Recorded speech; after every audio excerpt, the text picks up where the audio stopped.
ਸਤਿਨਾਮ ਵਾਹਿਗੁਰੂ ਸਾਹਿਬ JIO. Bilawal ਮਹਲਾ ਚੌਥਾ। ਹਮ ਮੂਰਖ ਮੁਗਧ ਅਗਿਆਨ ਮਤੀ, ਸ਼ਰਨਾਗਤ ਪੁਰਖ ਅਜਨਮਾ। ਕਰ ਕਿਰਪਾ ਰਖ ਲੇਵੋ ਮੇਰੇ ਠਾਕੁਰ, ਹਮ ਪਾਥਰ ਹੀਨ ਅਕਰਮਾ। ਹਮ ਮੂਰਖ ਮੁਗਧ ਅਗਿਆਨ ਮਤੀ, ਸ਼ਰਨਾਗਤ ਪੁਰਖ ਅਜਨਮਾ। ਕਰ ਕਿਰਪਾ ਰਖ ਲੇਵੋ ਮੇਰੇ ਠਾਕੁਰ, ਹਮ ਪਾਥਰ ਹੀਨ ਅਕਰਮਾ।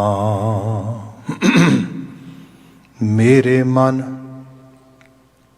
ਭਜ ਰਾਮ ਨਾਮੈ ਰਾਮਾ, ਗੁਰਮਤਿ ਹਰਿ ਰਸ ਪਾਈਐ। ਹੋਰ ਤਿਆਗੋ ਨਿਹਫਲ ਕਾਮਾ ਰਹਾਉ। ਹਰਿ ਜਨ ਸੇਵਕ ਸੇ ਹਰਿ ਤਾਰੇ, ਹਮ ਨਿਰਗੁਣ ਰਾਖ ਉਪਮਾ। ਤੁਝ ਬਿਨ ਅਵਰ ਨ ਕੋਈ ਮੇਰੇ ਠਾਕੁਰ, ਹਰਿ ਜਪੀਐ ਵੱਡੇ ਕਰਮਾ। ਨਾਮਹੀਨ ਤ੍ਰਿਗ ਜੀਵ ਤੇ, ਤਿਨ ਵੱਡ ਦੂਖ ਸਹਮਾ। ਹੋਏ ਫਿਰ ਫਿਰ ਜੋਨ ਭਵਾਈ ਹੈ, ਮੰਦ ਭਾਗੀ ਮੂੜ ਅਕਰਮਾ। ਹਰ ਜਨ ਨਾਮ ਆਧਾਰ ਹੈ, ਤੁਰ ਪੂਰਬ ਲਿਖੇ ਵੱਡ ਕਰਮਾ। ਗੁਰ ਸਤਿਗੁਰ ਨਾਮ ਦਿਰੜਾਇਆ, ਜਨ ਨਾਨਕ ਸਫਲ ਜਨਮਾ। ਹਰ ਜਨ ਨਾਮ ਆਧਾਰ ਹੈ, ਤੁਰ ਪੂਰਬ ਲਿਖੇ ਵੱਡ ਕਰਮਾ। ਗੁਰ ਸਤਿਗੁਰ ਨਾਮ ਦਿਰੜਾਇਆ, ਜਨ ਨਾਨਕ ਸਫਲ ਜਨਮਾ। ਵਾਹਿਗੁਰੂ ਜੀ ਕਾ ਖਾਲਸਾ, ਵਾਹਿਗੁਰੂ ਜੀ ਕੀ ਫਤਿਹ। ਜੁਗੋ ਜੁਗ ਅਟਲ ਧੰਨ ਧੰਨ ਗੁਰੂ ਗ੍ਰੰਥ ਸਾਹਿਬ ਜੀ। ਗੁਰੂ ਪਾਤਸ਼ਾਹ ਜੀ ਦੀ ਅਪਾਰ ਬਖਸ਼ਿਸ਼। ਸ਼ਾਮ ਸਮੇਂ ਸਤਸੰਗਤ ਦੀਆਂ ਕੜੀਆਂ ਅਸੀਂ ਮਾਣ ਰਹੇ ਹਾਂ। ਲੜੀਵਾਰ ਗੁਰਬਾਣੀ ਵਿਆਖਿਆਨ ਅੰਦਰ ਬਿਲਾਵਲ ਰਾਗ ਚੱਲ ਰਿਹਾ ਹੈ। ਗੁਰੂ ਰਾਮਦਾਸ ਸਾਹਿਬ ਦੁਆਰਾ ਉਚਾਰਨ ਕੀਤਾ ਗਿਆ ਮੁਕਾਮੀ ਸ਼ਬਦ ਅਸੀਂ ਵਿਚਾਰ ਰਹੇ ਹਾਂ। ਇਹ ਬਚਨ ਬੀਤੇ ਕੱਲ ਵਿਆਖਿਆਨ ਲਈ ਪ੍ਰਾਰੰਭ ਕੀਤਾ ਸੀ। ਖਾਸ ਕਰਕੇ ਰਹਾਉ ਦੇ ਪਦੇ ਨੂੰ ਅਸੀਂ ਬਾਵਿਸਥਾਰ ਵਿਵੇਚਿਤ ਕੀਤਾ। ਅੱਜ ਯਤਨ ਹੋਏਗਾ ਸਮੁੱਚੇ ਸ਼ਬਦ ਨੂੰ ਅਸੀਂ ਸਮਝ ਸਕੀਏ, ਅਹਿਸਾਸ ਸਕੀਏ। ਮਗਰ ਵਿਚਾਰ ਰਹਾਉ ਦੇ ਬੰਦ ਤੋਂ ਹੀ ਪ੍ਰਾਰੰਭ ਕਰਦੇ ਹਾਂ। ਗੁਰੂ ਰਾਮਦਾਸ ਸਾਹਿਬ ਜੋ ਜ਼ਿਕਰ ਕਰਦੇ ਨੇ, ਮੇਰੇ ਮਨ ਭਜ ਰਾਮ ਨਾਮੈ ਰਾਮਾ। ਮਨ ਨੂੰ ਮੁਖਾਤਿਬ ਕੀਤਾ ਗਿਆ, ਮਨੁੱਖ ਨੂੰ ਸਮਝਾਇਆ ਗਿਆ ਆਪਣੀ ਅੰਦਰ ਦੀ ਦੁਨੀਆ ਨੂੰ ਸਮਝ। ਤੇ ਅੰਦਰ ਦੀ ਦੁਨੀਆ ਦੇ ਵਿੱਚ ਜੋ ਤੈਨੂੰ ਤਬਦੀਲੀ ਚਾਹੀਦੀ ਹੈ, ਜਿਸ ਨੂੰ ਅਸੀਂ ਇਹ ਕਹਿੰਦੇ ਹਾਂ ਕਿ ਇੱਕ ਮਾਈਂਡਫੁਲ ਹੋਣਾ। ਮਾਈਂਡਫੁਲ ਕਾਹਦੇ ਵਾਸਤੇ ਹੋਣਾ? ਕਿ ਮੇਰੀ ਹੋਂਦ ਕਿਸੇ ਪਰਮ ਹੋਂਦ ਨਾਲ ਜੁੜੀ ਹੈ, ਮੇਰੀ ਐਗਜ਼ਿਸਟੈਂਸ ਕਿਸੇ ਵੱਡੀ ਐਗਜ਼ਿਸਟੈਂਸ ਵਿੱਚੋਂ ਆ ਰਹੀ ਹੈ। ਉਹ ਰਾਮ ਹੈ, ਉਹ ਰਮਿਆ ਹੋਇਆ ਹੈ, ਉਹੀ ਓਮਨੀ ਪ੍ਰੈਜ਼ੈਂਟ ਆ।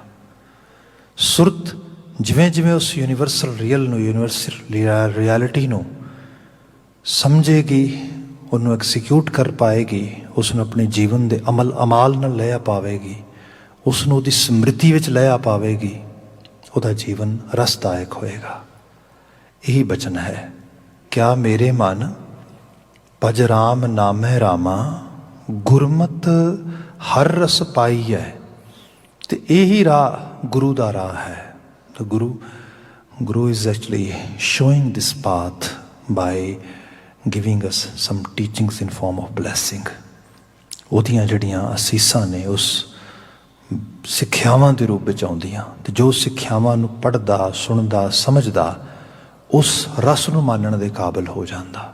ਅਦਰਵਾਈਜ਼ ਜ਼ਿੰਦਗੀ ਜਿਤਨੀ ਜ਼ਿਆਦਾ ਮਨ ਦੇ ਆਪਣੇ ਵਲਵਲਿਆਂ ਦੇ ਵਿੱਚ ਰਹੇਗੀ ਅਤੇ ਮਨ ਉਸ ਯੂਨੀਵਰਸਲ ਬੀਇੰਗ ਨੂੰ ਅੰਡਰਸਟੈਂਡ ਨਹੀਂ ਕਰੇਗਾ, ਅਤੇ ਸਿਰਫ ਇੱਕ ਆਪਣੀ ਬੀਇੰਗ ਇਟਸੈਲਫ ਜਾਂ ਆਪਣੇ ਆਪ ਨੂੰ ਹੀ ਪਲੀਜ਼ ਕਰਨ ਵਾਸਤੇ ਜੋ ਐਫਰਟਸ ਪਾਈ ਜਾਏਗਾ, ਇੱਕ ਦਿਨ ਥੱਕ ਜਾਏਗਾ, ਹਾਰ ਜਾਏਗਾ। ਇਸ ਨੂੰ ਗੁਰੂ ਸਾਹਿਬ ਨੇ ਬਾਣੀ 'ਚ ਇਸ ਤਰ੍ਹਾਂ ਵੀ ਬਿਆਨ ਕੀਤਾ, ਸੁਖ ਕੈ ਹੇਤ ਬਹੁਤ ਦੁੱਖ ਪਾਵਤ, ਸੇਵ ਕਰਤ ਜਨ ਜਨ ਕੀ, ਦੁਆਰੈ ਦੁਆਰ ਸਵਾਨ ਜਿਉ ਡੋਲਤ, ਨਹਿ ਸੁਧ ਰਾਮ ਭਜਨ ਕੀ। ਕਿਆ ਸੁਖ ਕੇ ਹੇਤ ਬਹੁਤ ਦੁੱਖ ਪਾਵਤ। ਜਦੋਂ ਚਾਹਤ ਸੁਖ ਦੀ ਸੀ, ਦੁੱਖਾਂ ਦਾ ਮੰਡਲ ਵਧੀ ਗਿਆ। ਕਿਉਂ? ਕਿਉਂਕਿ ਸੇਵ ਕਰਤ ਜਨ ਜਨ ਕੀ, ਸੋਚਿਆ ਆਪਣੇ ਸਵਾਰਥ ਦੀ ਪੂਰਤੀ ਵਾਸਤੇ ਇਹਨੂੰ ਸੇਵ ਲਵਾਂ, ਇਹਨੂੰ ਪਲੀਜ਼ ਕਰ ਲਵਾਂ, ਇਹਨੂੰ ਅਲਟੀਮੇਟਲੀ ਆਪਣਾ ਪਲੈਜ਼ੈਂਟ ਲੱਭ ਰਿਹਾ ਸੀਗਾ। ਪਰ ਮਹਾਰਾਜ ਬਿਆਨ ਕਰਦੇ, ਜੇ ਇਸ ਮਨ ਨੂੰ ਚੇਤਨ ਕਰੇਗਾ ਤੇ ਉਸ ਹਾਇਰ ਅਥਾਰਟੀ ਅਕਾਲ ਪੁਰਖ ਵਾਹਿਗੁਰੂ ਦਾ ਅਹਿਸਾਸ ਰੱਖੇਗਾ ਸੁਰਤ 'ਚ, ਤੇ ਉਹਦੇ ਵਿੱਚੋਂ ਜਿਹੜਾ ਰੀਅਲ ਤੇਰਾ ਅਮਲ ਬਣਦਾ, ਕਰਮ ਬਣਦਾ ਹੈ, ਉਹ ethics base, virtues base, principal base, ਉਹਦੇ 'ਤੇ ਫੋਕਸ ਕਰਕੇ ਤੁਰੇਗਾ, ਜ਼ਿੰਦਗੀ ਦਾ ਰਸ ਮਾਣ ਪਾਏਗਾ। ਫਿਰ ਉਸ ਜਿਹੜਾ ਜਿਵੇਂ ਸਟ੍ਰੇ ਡੌਗ ਹੁੰਦੇ ਨੇ, ਜਿਵੇਂ ਦੁਆਰ ਹੈ ਦੁਆਰ ਸਵਾਨ ਜਿਉਂ ਡੋਲਤ, ਉਹ ਭਟਕਦੇ ਫਿਰਦੇ ਨੇ, ਅਵਾਰਾ ਕੁੱਤਾ ਹੈ, ਇਸ ਕਿਸਮ ਦੇ ਨਾਲ ਤੇਰੇ ਮਨ ਦੀ ਭਟਕਣਾ ਮੁੱਕ ਜਾਏਗੀ। ਅਤੇ ਹੁੰਦਾ ਵੀ ਉਦੋਂ ਹੈ, ਨਹਿ ਸੁਧ ਰਾਮ ਭਜਨ ਕੀ, ਜਦੋਂ ਪ੍ਰਭੂ ਦੀ ਭਜਨ ਬੰਦਗੀ ਦੀ ਸੁਧ ਨਹੀਂ ਗਈ, ਜਦੋਂ ਇਸ ਬਾਬਤ ਬੰਦੇ ਦਾ ਜੋ ਅੰਦਰ ਜ਼ਹਿਨੀ ਤੌਰ 'ਤੇ ਤਿਆਰੀ ਨਹੀਂ ਗੀ, ਉਸ ਲੈਵਲ 'ਤੇ ਉਹਨੂੰ ਚੀਜ਼ ਦਾ ਅਹਿਸਾਸ ਨਹੀਂ ਗਾ। ਇੱਥੇ ਮਹਾਰਾਜ ਨੇ ਬਿਆਨ ਕੀਤਾ ਕਿ ਗੁਰਮਤਿ ਹਰ ਰਸ ਪਾਈ ਹੈ, ਹੋਰ ਤਿਆਗੋ ਨਿਹਫਲ ਕਾਮਾ। ਬਾਕੀ ਇਹ ਜਿਹਨੂੰ ਇੰਟੀਗ੍ਰਿਟੀ ਬੇਸਿਸ ਲਾਈਫ ਸਟਾਈਲ ਕਹਿ ਲਓ, ਟਰੂਥਫੁਲਨੈਸ ਕਹਿ ਲਓ ਲਾਈਫ ਦੇ ਵਿੱਚ, ਇਸ ਨੂੰ ਅਡਾਪਟ ਨਹੀਂ ਕਰਨਾ। ਹੋਰ ਧਰਮ ਕਰਮ ਕਰਨੇ, ਤੀਰਥਾਂ 'ਤੇ ਨਾ ਆਏ, ਕੁਝ ਖਾਸ ਕਿਸਮ ਦੇ ਜਪ ਤਪ ਕਰ ਲਏ, ਕੁਝ ਹੋਰ ਸੰਜਮ ਵਗੈਰਾ ਕਰ ਲਏ। ਗੁਰੂ ਬਾਬਾ ਜੀ ਕਹਿੰਦੇ ਕਰੀ ਜਾਓ, ਇਹਨਾਂ 'ਚੋਂ ਕੋਈ ਉਸ ਅਹਿਸਾਸ ਦੀ ਫਲੀਭੂਤਤਾ ਨਹੀਂ ਮਿਲੇਗੀ ਤੈਨੂੰ ਜੋ ਤੂੰ ਲੱਭ ਰਿਹਾ ਹੈ। ਇਹੀ ਹੈ ਕਿ ਦੁਆਰੈ ਦੁਆਰ ਸਵਾਨ ਜਿਉ ਡੋਲਤ। ਹੁਣ ਇਹਦਾ ਸ਼ੁਰੂਆਤੀ ਪਦਾ ਵੇਖਦੇ ਹਾਂ। ਗੁਰੂ ਰਾਮਦਾਸ ਸਾਹਿਬ ਬਿਆਨ ਕਰਦੇ, ਹਮ ਮੂਰਖ ਮੁਗਧ ਅਗਿਆਨ ਮਤੀ, ਸ਼ਰਨਾਗਤ ਪੁਰਖ ਅਜਨਮਾ। ਬਾਤ ਸ਼ੁਰੂ ਕਰਦੇ ਹਾਂ ਪੁਰਖ ਅਜਨਮਾ ਤੋਂ। ਅਜਨਮਾ ਇੱਕ ਹੁੰਦਾ ਜਨਮਣਾ, ਭਾਵ ਟੂ ਟੇਕ ਬਰਥ। ਜੋ ਕੁਝ ਵੀ ਕਾਇਨਾਤ ਵਿੱਚ ਦਿਸਦਾ ਆ, ਇਸ ਸਾਰੇ ਦੀ ਇੱਕ ਸ਼ੁਰੂਆਤ, ਇੱਕ ਅੰਤ ਹੈ। ਜੋ ਅਸੀਂ ਕਹਿ ਲਈਏ ਕਿ ਜਨਮ ਅਤੇ ਮਰਨ, ਇਹਦੇ ਦਰਮਿਆਨ ਸਭ ਚੱਲਦਾ ਆ। ਜੋ ਇਹਦੇ ਤੋਂ ਬਾਹਰ ਆ, ਉਹ ਹੈ ਜਿਹੜਾ ਇਸ ਜਨਮ ਮਰਨ ਦੇ ਗੇੜ ਨੂੰ ਕੰਟਰੋਲ ਕਰਦਾ, ਚਲਾਉਂਦਾ ਆ, ਕਾਲ ਦਾ ਸਿਰਜਕ ਅਕਾਲ। ਸੋ ਉਸ ਨੂੰ ਅਜਨਮਾ ਕਿਹਾ ਗਿਆ। ਬੰਦਾ ਕਹਿੰਦਾ ਰੱਬ ਜੰਮਦਾ ਹੈ ਨਹੀਂ ਜੰਮਦਾ, ਮਰਦਾ ਹੈ ਨਹੀਂ ਮਰਦਾ, ਮੈਨੂੰ ਕੀ ਫਰਕ ਪਏਗਾ।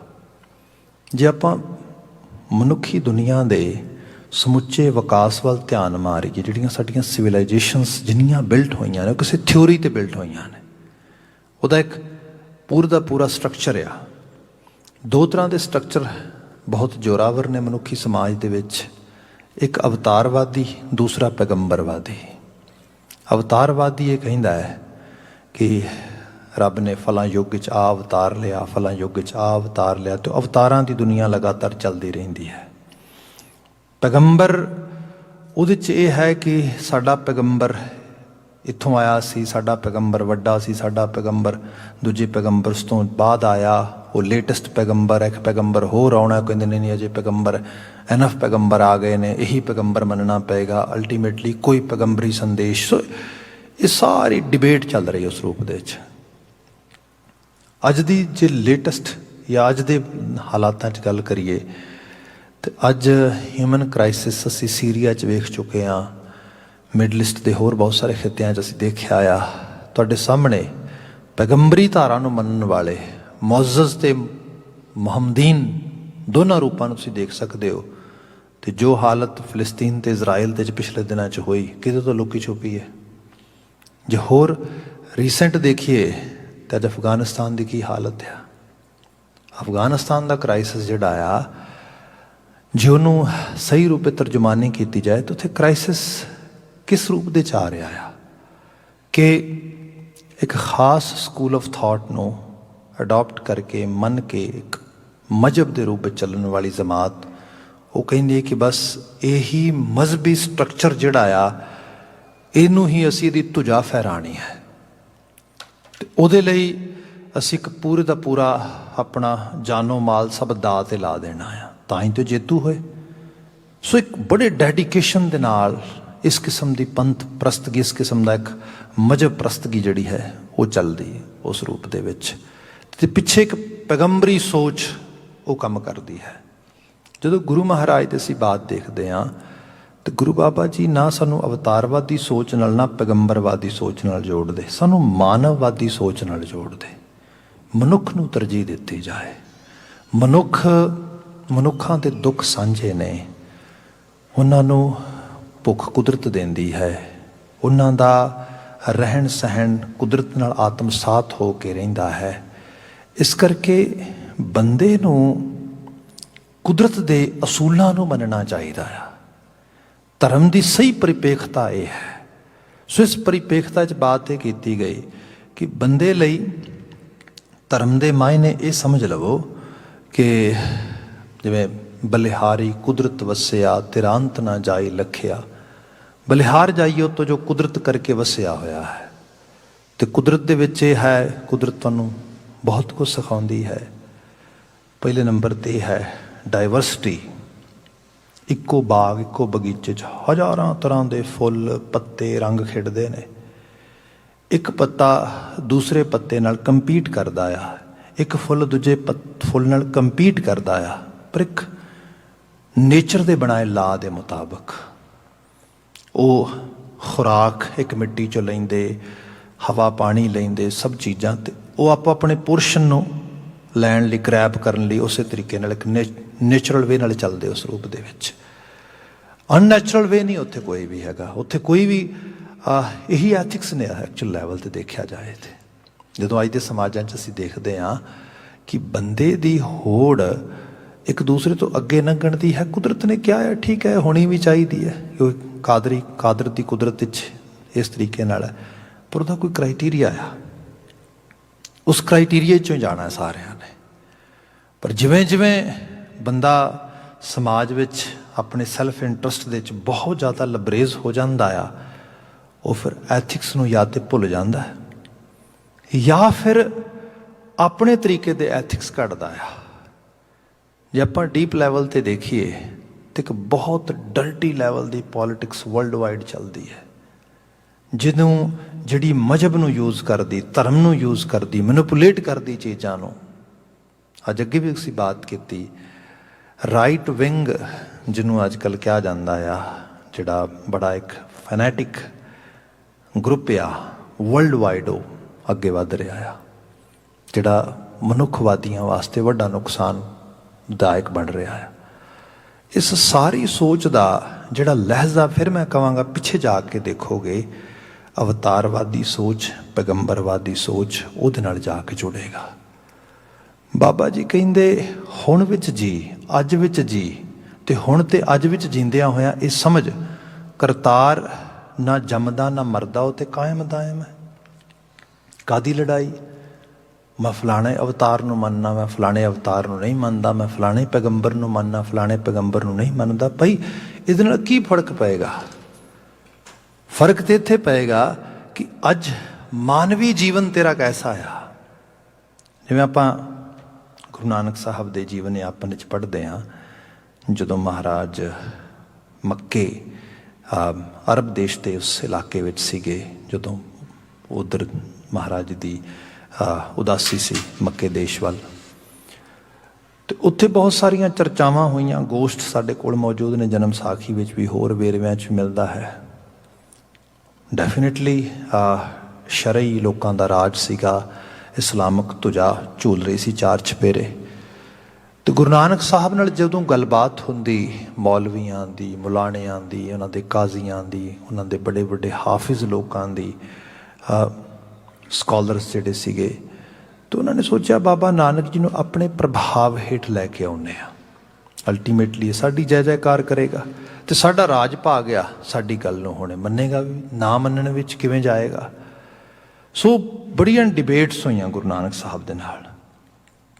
ਅਖੀਰ ਜਿਹੜੇ ਬੰਦੇ ਨੇ ਕਿਸੇ ਮੁਕਾਬਲੇ 'ਚ ਹੀ ਨਹੀਂ ਆਉਣਾ, ਜਿਹੜਾ ਸੱਚ 'ਤੇ ਖੜਾ ਆ, ਅਤੇ ਉਹਨੂੰ ਕੋਈ ਸੱਚ ਸੁਣਾਏ ਤਾਂ ਉਹਦੇ ਨਾਲ ਹੀ ਉਹ ਤੁਰ ਪਏਗਾ।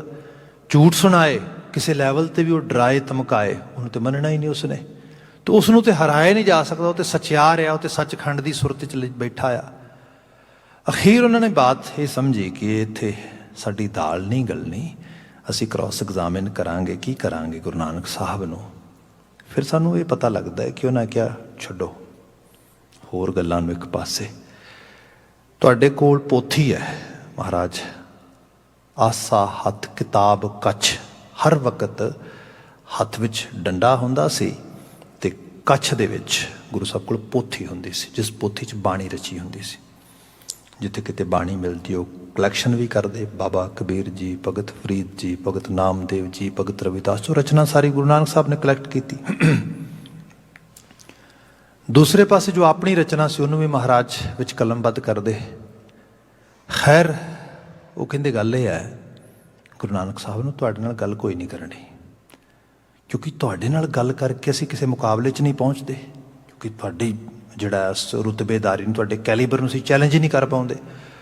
ਆਪਾਂ ਇੱਕ ਕੰਮ ਕਰਦੇ ਹਾਂ, ਤੁਹਾਡੀ ਕਿਤਾਬ ਫੋਲ ਕੇ ਪੜ੍ਹਾਉਂਦੇ ਹਾਂ ਤੁਹਾਡੇ ਤੋਂ।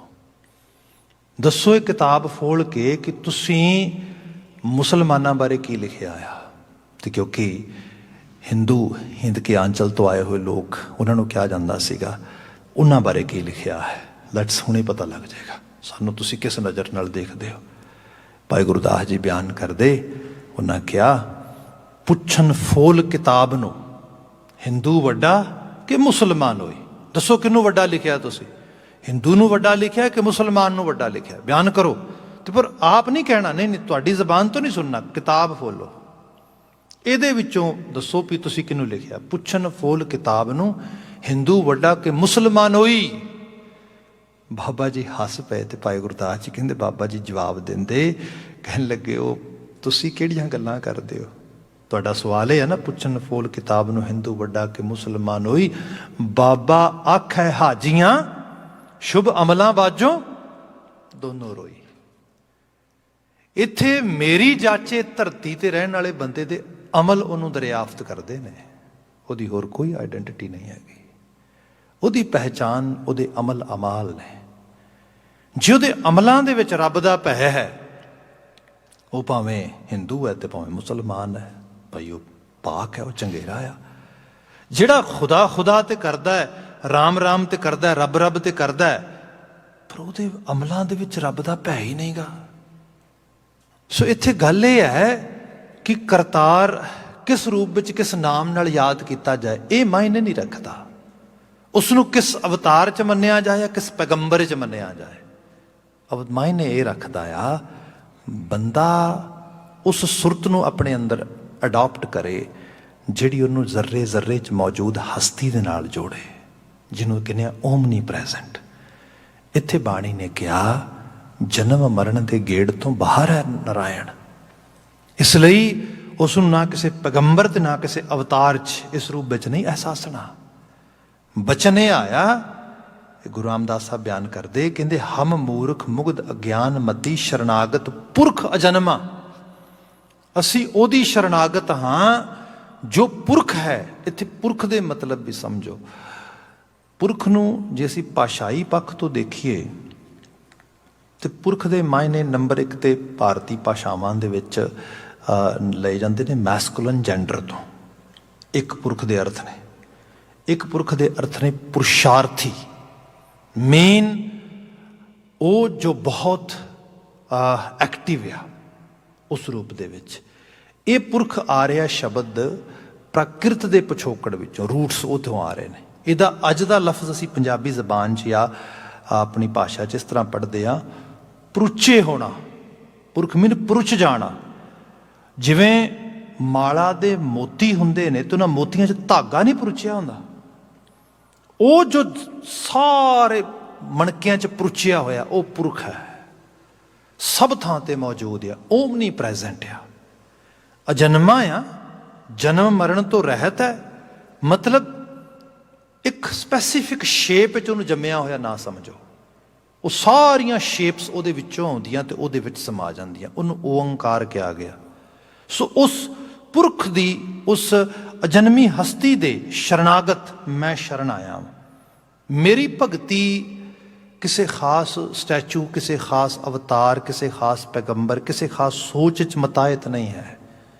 ਮੇਰੀ ਭਗਤੀ ਮਾਨਵਵਾਦੀ ਹੈ, ਮੇਰੀ ਭਗਤੀ ਓਮਨੀ ਪ੍ਰੈਜ਼ੈਂਟ ਜੋਤ ਨਾਲ ਮੈਨੂੰ ਜੋੜਦੀ ਹੈ।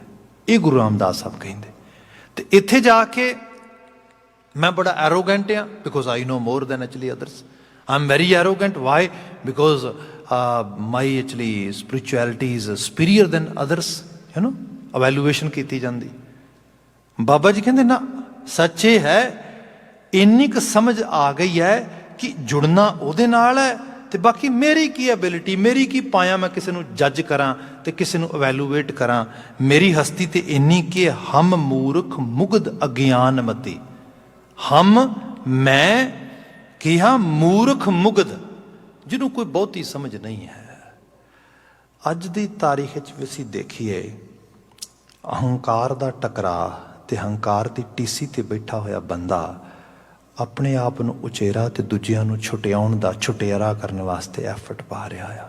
ਛੋਟੇ ਜਿਹੇ ਘਰ ਤੋਂ ਲੈ ਲਓ, ਸਭ ਤੋਂ ਕਲੋਜ਼ ਬਾਈ ਰਿਲੇਸ਼ਨਸ਼ਿਪ ਹਸਬੈਂਡ ਵਾਈਫ ਦੀ ਹੈ। ਮਤਲਬ ਤਾਂ ਉਮਰ ਇੱਕੋ ਹੀ ਜ਼ੋਰ ਲੱਗਾ ਰਹਿੰਦਾ। ਜਿਵੇਂ ਸਪੋਜ਼ ਮੈਂ ਫੋਕਲੋਰ ਪੜ੍ਹਦਾ, ਪੰਜਾਬੀ ਫੋਕਲੋਰ, ਵਣਜਾਰਾ ਬੇਦੀ ਬਹੁਤ ਸਾਰੀਆਂ ਚੀਜ਼ਾਂ ਕੋਟ ਕਰਦਾ ਉਹਦੇ 'ਚ। ਉਹ ਕਹਿੰਦਾ ਪੁਰਾਣੇ ਸਮੇਂ ਵਿਆਹ ਹੁੰਦੇ ਸੀ ਤੇ ਵਿਆਹਾਂ ਦੇ ਵਿੱਚ ਬੱਚਿਆਂ ਨੂੰ ਬਹੁਤੀ ਸਮਝ ਨਹੀਂ ਸੀ ਹੁੰਦੀ, ਵਿਚਾਰੇ ਛੋਟੇ ਛੋਟੇ ਬੱਚੇ ਵਿਆਹ ਦਿੰਦੇ ਸੀ। ਤੇ ਵਿਆਹ ਹੋਣ ਲੱਗਾ ਤੇ ਲੜਕਾ ਤੇ ਲੜਕੀ ਦੋਨੋਂ ਮਤਲਬ ਫੇਰੇ ਲੈਣ ਵਾਸਤੇ ਆ ਕੇ ਬੈਠੇ ਨੇ। ਤੇ ਹੋਣਾ ਕੀ, ਜਿਹੜੇ ਆਲੇ ਦੁਆਲੇ ਰਿਸ਼ਤੇਦਾਰ ਬੈਠੇ ਹੋਣੇ, ਖਾਸ ਕਰਕੇ ਬੀਬੀਆਂ ਜ਼ਿਆਦਾਤਰ ਹੁੰਦੀਆਂ ਸੀ ਉੱਥੇ ਚੁਰਮਟ ਪਾ ਕੇ। ਜਿਵੇਂ ਹੀ ਉਹ ਲਾਮ ਸ਼ੁਰੂ ਕਰਨ ਲੱਗਣਾ ਤੇ ਉਹਨਾਂ ਫਟਾਫਟ ਜ਼ੋਰ ਲਾਣਾ, ਪਹਿਲਾਂ ਲੜਕਾ ਉੱਠ ਜੇ। ਉਹਨੂੰ ਲੜਕੀ ਵਾਲੇ ਕਹਿੰਦੇ ਲੜਕੀ ਉੱਠ ਜੇ ਪਹਿਲਾਂ, ਕਾਰਨ ਜਿਹੜਾ ਪਹਿਲਾਂ ਉੱਠ ਗਿਆ ਉਹਦਾ ਰੋਹ ਪਿਆ ਰਹੇਗਾ ਸਾਰੀ ਉਮਰ ਦੂਜੇ ਦੇ ਉੱਤੇ। ਮਤਲਬ ਹੋਣਾ ਕਿ ਪਹਿਲੇ ਦਿਨ ਹੀ ਸਟੈਪ ਇਹ ਲੈਣਾ ਵੀ ਰੋਹ ਪਾਉਣਾ ਦੂਜੇ ਤੇ, ਬਸ ਤਾਂ ਉਮਰ ਰੋਹ ਪਾਉਂਦਿਆਂ ਲੰਘ ਜਾਣੀ। ਹਉਮ ਹੈ ਜਿੱਥੇ ਇਸ ਕਿਸਮ ਦੀ ਐਰੋਗੈਂਸ ਆ ਕਿ ਮੈਨੂੰ ਜ਼ਿਆਦਾ ਸਮਝ ਆ, ਦੂਜੇ ਨੂੰ ਘੱਟ ਆ, ਮੈਂ ਦੂਜੇ ਨੂੰ ਕੀ ਮੰਨਦਾ ਆ। ਇਹ ਲੈਵਲ ਇੱਕ ਛੋਟੇ ਜਿਹੇ ਫੈਮਿਲੀ ਯੂਨਿਟ ਤੋਂ ਸ਼ੁਰੂ ਹੁੰਦਾ। ਫਿਰ ਅਗਾਂਹ ਬੱਚਿਆਂ 'ਚ ਤੁਸੀਂ ਦੇਖੋ, ਸਿਬਲਿੰਗਸ ਦੇ ਵਿੱਚ ਐਗਜ਼ੈਕਟਲੀ ਸਿਬਲਿੰਗ ਜਿਹੜੀ ਖਾਸ ਕਰਕੇ ਉਹਨਾਂ ਦੀ ਇੱਕ ਤਰ੍ਹਾਂ ਦਾ ਕਹਿ ਲਓ ਕਿ ਰਿਬਾਇਲਰੀ ਹੈਗੀ ਹੈ, ਜਾਂ ਜਿਹੜੀ ਲੜਾਈ ਹੈ ਉਹਨਾਂ ਦੀ, ਝਗੜਾ ਹੈ, ਉਹੀ ਚੀਜ਼ ਦਾ। ਹੋਰ ਕੀ ਹੈ? ਮੈਂ ਸੁਪੀਰੀਅਰ ਹਾਂ, ਮੈਂ ਮਾਸਟਰ ਹਾਂ, ਮੈਂ ਬੌਸ ਹਾਂ, ਮੇਰੀ ਗੱਲ ਸੁਣੀ ਜਾਏ, ਮੇਰੀ ਗੱਲ ਸੁਣੀ ਜਾਏ।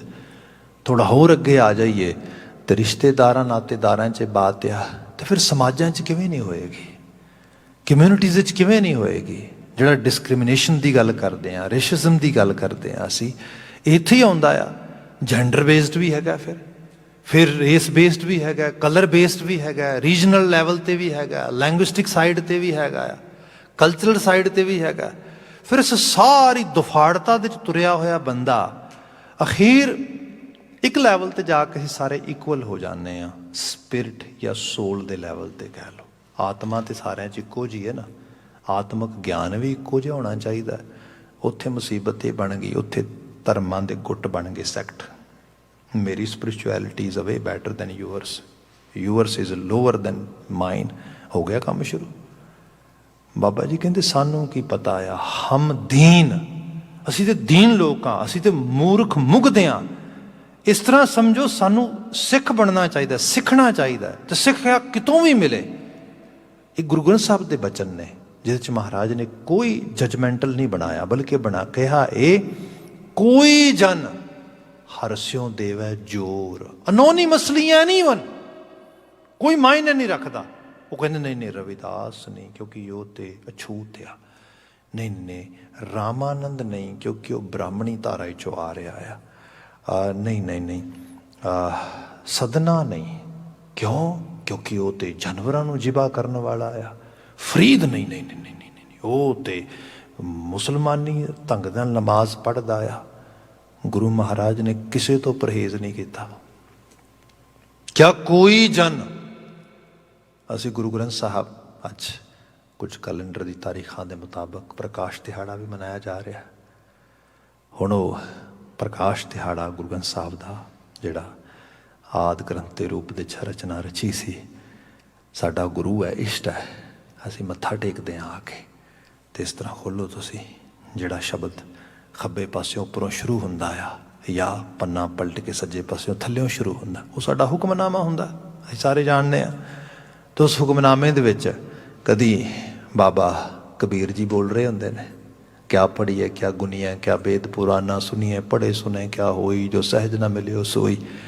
ਹੁਣ ਕੀ ਹੈ ਇਹਦਾ ਮਤਲਬ? ਅੱਜ ਕਬੀਰ ਦਾ ਸੰਦੇਸ਼ ਗੁਰੂ ਰੂਪ ਹੋ ਕੇ ਸਾਡੇ ਸਿਰ ਤੇ ਹੈ। ਮੇਨ ਉਹਦੇ 'ਚੋਂ ਅਸੀਂ ਸਿੱਖਿਆ ਲੈ ਰਹੇ ਹਾਂ। ਕੋਈ ਜਨ ਕਿਸੇ ਰੂਪ ਦੇ ਵਿੱਚ ਵੀ ਹੋਏ, ਕਿਤੇ ਭਗਤ ਨਾਮਦੇਵ ਜੀ ਆ ਜਾਂਦੇ ਨੇ।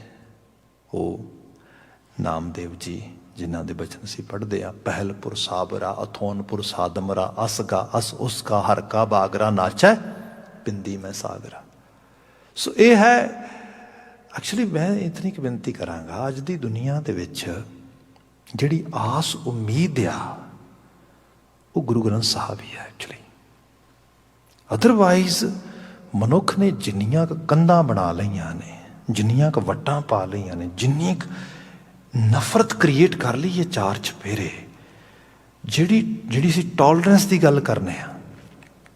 ਮੈਨੂੰ ਯਾਦ ਹੈ, ਮੈਂ ਸ਼ਾਇਦ ਬਾਤ ਸ਼ੇਅਰ ਕੀਤੀ ਹੋਏ, ਕਾਫੀ ਸਾਲ ਪਹਿਲਾਂ ਮੈਂ ਸ਼ਾਇਦ ਉਦੋਂ ਮੇਰੀ ਪ੍ਰਿਜ਼ਨਸ ਦੇ ਵਿੱਚ, ਉਦੋਂ ਮੈਂ ਐਜ ਏ ਵਲੰਟੀਅਰ ਵਿਜ਼ਿਟ ਸ਼ੁਰੂ ਕੀਤੀ ਸੀ। ਅਤੇ ਇੱਕ ਬੜਾ ਪਿਆਰਾ ਸ਼ਖਸ ਸੀਗਾ, ਕੈਥੋਲਿਕ ਚੈਪਲਨ, ਅਤੇ ਉਹ ਮੈਨੂੰ ਇੱਥੋਂ ਚੱਕ ਕੇ ਆਪਣੀ ਕਾਰ ਦੇ ਵਿੱਚ ਕੋਈ ਨਾਰਥ ਸਾਈਡ 'ਤੇ, ਇੱਥੋਂ ਕੋਈ 2-2.5 ਘੰਟੇ ਦੀ ਡਰਾਈਵ 'ਤੇ ਲੈ ਕੇ ਗਿਆ ਇੱਕ ਪ੍ਰਿਜ਼ਨ ਦੇ ਵਿੱਚ ਵਲੰਟੀਅਰ ਵਿਜ਼ਿਟ ਲਈ, ਕਿਉਂਕਿ ਉੱਥੇ ਜਾਣ ਵਾਸਤੇ ਸਪੈਸੀਫਿਕ ਪੇਪਰ ਵਰਕ ਚਾਹੀਦਾ, ਸਾਰਾ ਕੁਛ ਉਹ ਪਾਸ ਬਣਦਾ ਸਾਰਾ। ਅਤੇ ਉਹਨੇ ਵਿਚਾਰ ਨੇ ਐਫਰਟ ਪਾਈ ਕਾਫੀ ਸਾਰੀ, ਤੋਂ ਲੈ ਕੇ ਗਿਆ ਮੈਨੂੰ। ਸੋ ਹੁਣ ਕੀ ਹੈ, ਅਸੀਂ ਕਾਰ ਦੇ ਡੱਬੇ 'ਚ ਲੌਂਗ ਡਰਾਈਵ 'ਤੇ ਹਾਂ, 2 ਹੀ ਬੰਦੇ ਹਾਂ। ਅਤੇ ਕੀ ਹੋਏਗਾ, ਗੱਲਾਂ ਬਾਤਾਂ ਹੀ ਕਰਾਂਗੇ, ਵੈਦਰ ਦੀ ਡਿਸਕਸ਼ਨ ਕਿੰਨੀ ਦੇਰ ਕਰਾਂਗੇ, ਜਾਂ ਹੋਰ 2-4 ਗੱਲਾਂ ਕਿੰਨੀ ਕਰਾਂਗੇ। ਡੈਫੀਨੇਟਲੀ ਹੋਰ ਗੱਲਾਂ ਵੀ ਹੋਣਗੀਆਂ, ਧਰਮ ਦੀਆਂ ਵੀ ਹੋਣਗੀਆਂ, ਫਿਲੋਸਫੀ ਦੀਆਂ ਵੀ ਹੋਣਗੀਆਂ, ਲਿਟਰਲੀ ਤੌਰ 'ਤੇ ਫੈਮਿਲੀ ਟਾਕ ਵੀ ਹੋਏਗੀ। So we have really actually sufficient time. So ਅਸੀਂ ਉਹਨੂੰ ਗੱਲਬਾਤ ਕੀਤੀ। ਅਖੀਰ ਗੱਲ ਕਰਦਿਆਂ ਗੱਲ ਇੱਥੇ ਆਈ, ਉਹ ਕਹਿੰਦਾ ਵੀ mister Singh, if you don't mind, can I ask you few questions which are might be little bit offending kind of questions. I said, don't worry, be open-minded, and I'm also actually open-minded and open-heart person. Whatever you want to ask, you can ask me. Oh, ठीक है जी। कहता है कि how do you guys tolerate people who have different faith or belief system? How do you tolerate them? ਮੈਂ ਉਹਦਾ ਲਫ਼ਜ਼ ਸੁਣਿਆ, ਬੜਾ ਲੈਜੀਟੀਮੇਟ ਜਿਹਾ ਸਵਾਲ ਸੀ ਉਹਦਾ। ਮੈਂ ਕਿਹਾ ਵੀ ਜੇ ਮੈਂ ਤੈਨੂੰ ਆਨਸਰ ਦੇਵਾਂ ਨਾ ਸਹੀ ਤਰੀਕੇ ਨਾਲ, the word which is offending me, that is tolerate. tolerate ਤੇ ਹੁੰਦਾ ਕਿਸੇ ਨੂੰ, ਮਤਲਬ ਚਲੋ ਹੈ ਮਾੜਾ ਮੋਟਾ ਬੰਦੇ ਨੂੰ ਹੁੰਦਾ ਵੀ ਚਲੋ ਬਰਦਾਸ਼ਤ ਕਰਦੇ ਆ, ਕੋਈ ਨਾ ਟੋਲਰੇਟ ਕਰ ਲਓ, ਕੋਈ ਗੱਲ ਨਹੀਂ। no, tolerate is not an appropriate word. The appropriate word should be respect. ਇੱਕ ਦੂਸਰੇ ਨੂੰ ਬਰਾਬਰਤਾ ਦੇ ਦੇਖ ਕੇ ਰਿਸਪੈਕਟ ਕਰਨੀ, ਇਹ ਹੈ ਸਿੱਖੀ ਦੇ ਮਾਇਨੇ 'ਚ ਹੀ ਹੈ। ਦੂਸਰੇ ਨੂੰ ਉਸ ਤਰ੍ਹਾਂ ਸਵੀਕਾਰ ਕਰੋ ਜਿਵੇਂ ਉਹ ਹੈ, ਉਸ ਨੂੰ ਇਸ ਤਰੀਕੇ ਨਾਲ ਨਾ ਸੋਚੋ। ਤਾਂ ਇਹੀ ਤੇ ਔਰੰਗਜ਼ੇਬ ਨਾਲ ਲੜਾਈ ਸੀ ਗੁਰੂ ਸਾਹਿਬ ਦੀ, ਕਿ ਭਾਈ ਇਹ ਕੀ ਗੱਲ ਹੋਈ ਕਿ ਜੇ ਤੇਰੇ ਤਰੀਕੇ ਨਾਲ ਕੋਈ ਭਗਤੀ ਇਬਾਦਤ ਜਾਂ ਕੋਈ ਇਸ ਕਿਸਮ ਦੀ ਦੁਆ ਕਰੇਗਾ, ਉਹੀ ਉਹਨੂੰ ਜਿਉਣ ਦਾ ਹੱਕ ਹੈ, ਹੋਰ ਨੂੰ ਹੱਕ ਨਹੀਂ ਹੈਗਾ। ਇਹ ਕਿਹੜੀ ਗੱਲ ਹੋਈ? ਇਹ ਤਾਂ ਤਰੀਕਾ ਠੀਕ ਨਹੀਂ ਨਾ। ਇਹੀ ਚੀਜ਼ ਪੀਰ ਬੁੱਧੂ ਸ਼ਾਹ ਨੂੰ ਸਮਝ ਆ ਗਈ। ਉਹਨੇ ਕਿਹਾ ਹਾਂ, ਪੀਰ ਬੁੱਧੂ ਸ਼ਾਹ ਖੰਡੇ ਬਾਟੇ ਦੀ ਪਹੁਲ ਲੈ ਕੇ ਸਿੱਖ ਥੋੜ੍ਹਾ ਬਣਿਆ ਸੀ, ਉੱਥੇ ਸੁੰਨਤਧਾਰੀ ਸੀਗਾ। ਉਹ ਐਕਚੁਅਲੀ ਗੱਲ ਕੀ ਹੈ, ਉਹਨੂੰ ਪਤਾ ਲੱਗ ਗਿਆ ਵੀ ਵਾਕਿਆ 'ਚ ਗੱਲ ਠੀਕ ਹੈ, ਰਿਸਪੈਕਟ ਕਰਨੀ ਇੱਕ ਦੂਸਰੇ ਦੀ। ਹਾਂ, ਆਪੋ ਆਪਣੇ ਸੰਸਕਾਰਾਂ ਦੇ ਵਿੱਚੋਂ ਆ ਰਹੇ ਲੋਕ ਆ, ਜੋ ਸਿੱਖਿਆ ਆ ਉਹ ਜ਼ਰੂਰੀ ਤੇ ਨਹੀਂ ਮਾੜਾ ਹੋਏ, ਚੰਗਾ ਵੀ ਹੋ ਸਕਦਾ। ਹਾਂ, ਉਹਦਾ ਪਤਾ ਲੱਗਾ ਅਮਲ ਚੰਗੇ ਨੇ ਕਿ ਨਹੀਂ ਚੰਗੇ। ਸੋ ਇੱਥੇ ਜਾ ਕੇ ਬੰਦੇ ਨੂੰ ਅਹਿਸਾਸ ਆਵੇ। ਬਾਕੀ ਕੋਈ ਜਨ ਕਿਤੋਂ ਵੀ ਸਿੱਖਿਆ ਮਿਲੇ, ਲੈ ਲੈਣੀ ਚਾਹੀਦੀ ਹੈ। ਬੰਦੇ ਨੇ ਆਪਣੀ ਉਸਾਰੀ ਕਰਨੀ ਹੈ, ਆਪਣੇ ਅੰਦਰ ਦੀ ਇਨਰ ਅਪਲਿਫਟਿੰਗ ਕਰਨੀ ਹੈ। ਭਾਈ ਗੁਰੂ ਰਾਮਦਾਸ ਸਾਹਿਬ ਬਿਆਨ ਕਰਦੇ, ਮੈਨੂੰ ਕੋਈ ਵੀ ਸਮਝ ਨਹੀਂ ਗਈ, ਬਲਕਿ ਮੈਂ ਤੇ ਉਸ ਜਿਹੜੀ ਓਮਨੀ ਪ੍ਰੈਜ਼ੈਂਟ ਹਸਤੀ ਹੈ, ਜਿਹੜੀ ਸਭ ਵਿੱਚ ਮੌਜੂਦ ਹੈ, ਮੈਂ ਕਿਸੇ ਖਾਸ ਅਵਤਾਰ, ਕਿਸੇ ਖਾਸ ਪੈਗੰਬਰ, ਕਿਸੇ ਉਸ ਜਨਮ ਲੈਣ ਵਾਲੀ ਧਾਰਾ ਦੇ ਵਿੱਚ ਜੁੜੇ ਹੋਏ ਕਿਸੇ ਰੂਹ ਨਾਲ ਨਹੀਂ ਜੁੜਿਆ, ਬਲਕਿ ਮੈਂ ਤਾਂ ਉਸ ਜਿਹੜਾ ਪਰਮ ਰੂਹ ਹੈ ਸਭ ਵਿੱਚ ਮੌਜੂਦ ਆ। ਸੋ ਹਮ ਮੂਰਖ ਮੁਗਧ ਅਗਿਆਨ ਮਤੀ ਸ਼ਰਨਾਗਤ ਪੁਰਖ ਅਜਨਮਾ, ਕਰ ਕਿਰਪਾ ਰਖ ਲਿਹੋ ਮੇਰੇ ਠਾਕੁਰ, ਹਮ ਪਾਥਰ ਹੀਨ ਅਕਰਮਾ। ਹੇ ਠਾਕੁਰ, ਠਾਕੁਰ ਦਾ ਮਤਲਬ ਹੁੰਦਾ, ਸ਼ਬਦ ਹੈ ਠਾਕ, ਜਿਹੜਾ ਰੂਟ ਲਫ਼ਜ਼ ਆ ਉਹ ਬਣਦਾ ਕਰਮ ਮਿਲੈ ਨਹੀਂ ਠਾਕ ਰਹਾਇਆ। ਜਿਹਦਾ ਠਾਕ, ਜਿਹਦੇ ਹੁਕਮ ਨੂੰ ਕੋਈ ਰੋਕ ਨਾ ਸਕੇ, ਉਹ ਠਾਕੁਰ ਆ। ਜਿਹਦਾ ਹੁਕਮ ਸਰਵਸਵ ਮੌਜੂਦ ਹੈ ਚਾਰ ਚੁਫੇਰੇ। ਸਾਹਿਬ ਕਹਿੰਦੇ ਕਿ ਕਰ ਕਿਰਪਾ ਰਖ ਲਿਓ ਮੇਰੇ ਠਾਕੁਰ, ਜਿਹਦੇ ਹੁਕਮ ਵਿੱਚ ਸਭ ਕੁਝ ਚੱਲ ਰਿਹਾ, ਜੋ ਜ਼ਰਰੇ ਜ਼ਰਰੇ 'ਚ ਮੌਜੂਦ ਹੈ, ਮੈਂ ਉਹਦੇ ਅੱਗੇ ਅਰਦਾਸ ਕਰਦਾ, ਮੇਰੇ ਤੇ ਕਿਰਪਾ ਕਰੀ। ਹਮ ਪਾਥਰ ਹੀਨ ਅਕਰਮਾ, ਮੈਂ ਪੱਥਰ ਹਾਂ। ਪੱਥਰ ਦਾ ਜਿਹੜਾ ਮੈਟਾਫੋਰ ਇੱਥੇ ਦੇਣਾ, ਜਿਹਦੇ ਵਿੱਚ ਕੋਮਲਤਾ ਨਾ ਹੋਏ। ਤੇ ਮਨੁੱਖ ਦੀ ਕੋਮਲਤਾ ਦਾ ਮਤਲਬ ਕੀ ਹੁੰਦਾ ਆ? ਮਨੁੱਖ ਨੂੰ ਸੰਵੇਦਨਸ਼ੀਲ ਹੋਣਾ, ਜਜ਼ਬਾਤਾਂ ਦੀ ਕਦਰ ਕਰਨੀ, ਕਿਸੇ ਦੇ ਦਿਲ ਦੇ ਵਲਵਲੇ ਨੂੰ ਸਮਝਣਾ ਤੇ ਦਿਲਾਂ ਦੀ ਦਿਲਾਂ ਤੋਂ ਸਾਂਝ ਵਾਲਾ ਤਰੀਕਾ ਅਪਣਾਉਣਾ। ਇਹ ਹੈ, ਮੈਂ ਇੰਨੇ ਜੋਗਾ ਨਹੀਂ ਗਾ, ਮੇਰੇ 'ਚ ਇਤਨੀ ਸਮਰੱਥਾ ਨਹੀਂ ਕਿ ਮੈਂ ਕਿਸੇ ਦੇ ਦਿਲ ਖਰਾਸ਼ ਹੋਣ ਤੋਂ ਪਰਹੇਜ਼ਗਾਰ ਹੋਵਾਂ। ਗੁਰੂ ਰਾਮਦਾਸ ਸਾਹਿਬ ਆਪਣੇ ਤੇ ਬਾਤ ਟੁਕਾ ਕੇ ਸਾਨੂੰ ਸਮਝਾਉਂਦੇ, ਮਨੁੱਖਵਾਦੀ ਹੋਣ ਦਾ ਮਤਲਬ ਇਹ ਹੈ ਕੰਪੈਸ਼ਨੇਟ ਹੋਣਾ। ਮਨੁੱਖਵਾਦੀ ਹੋਣ ਦਾ ਮਤਲਬ ਇਹ ਹੈ ਸਨੇਹ, ਜਿਹਨੂੰ ਅਸੀਂ ਖਲੂਸ ਤੇ ਮੁਹੱਬਤ ਕਹਿੰਦੇ ਹਾਂ, ਉਹਦੇ ਵਿੱਚ ਜਿਉਣ ਦੀ ਜਿਹੜੀ ਹੈ ਬੰਦੇ ਨੂੰ ਜਾਚ ਆ ਜਾਏ। ਅਗਲੇ ਕੁਝ 4 ਪਦੇ ਹੋਰ ਨੇ ਜਿਨ੍ਹਾਂ 'ਚ ਇਸ ਬਚਨ ਦੇ ਅੱਗੇ ਵਿਵੇਚਨਾ ਹੈ। ਅੱਜ ਵਾਸਤੇ ਸਮਾਂ ਸਮਾਪਤ ਹੈ। ਭੁੱਲਾਂ ਗਲਤੀਆਂ ਨਾ ਚਤਾਰਿਓ ਜੇ, ਢਾਡੀ ਵੀਰ ਆ ਕੇ ਨਗਲੀ ਹਾਜ਼ਰੀ ਉਹ ਭਰਨਗੇ। ਮੁਜਦ ਨੇ ਮਨੁੱਖ ਵੱਲੋਂ ਭੁੱਲਾਂ ਗਲਤੀਆਂ ਦੀ ਮਾਫੀ, ਕਿਰਸਾਨੀ ਸੰਘਰਸ਼ ਨਾਲ ਜੂਝ ਰਹੇ ਮਾਈ ਭਾਈ ਦੀ ਸਫਲਤਾ ਤੇ ਚੜ੍ਹਦੀ ਕਲਾ ਦੀ ਅਰਦਾਸ ਨਾਲ ਸਮਾਪਤੀ ਕਰੀਏ। ਕਹਿਣਾ ਜੀ, ਵਾਹਿਗੁਰੂ ਜੀ ਕਾ ਖਾਲਸਾ, ਵਾਹਿਗੁਰੂ ਜੀ ਕੀ ਫਤਿਹ।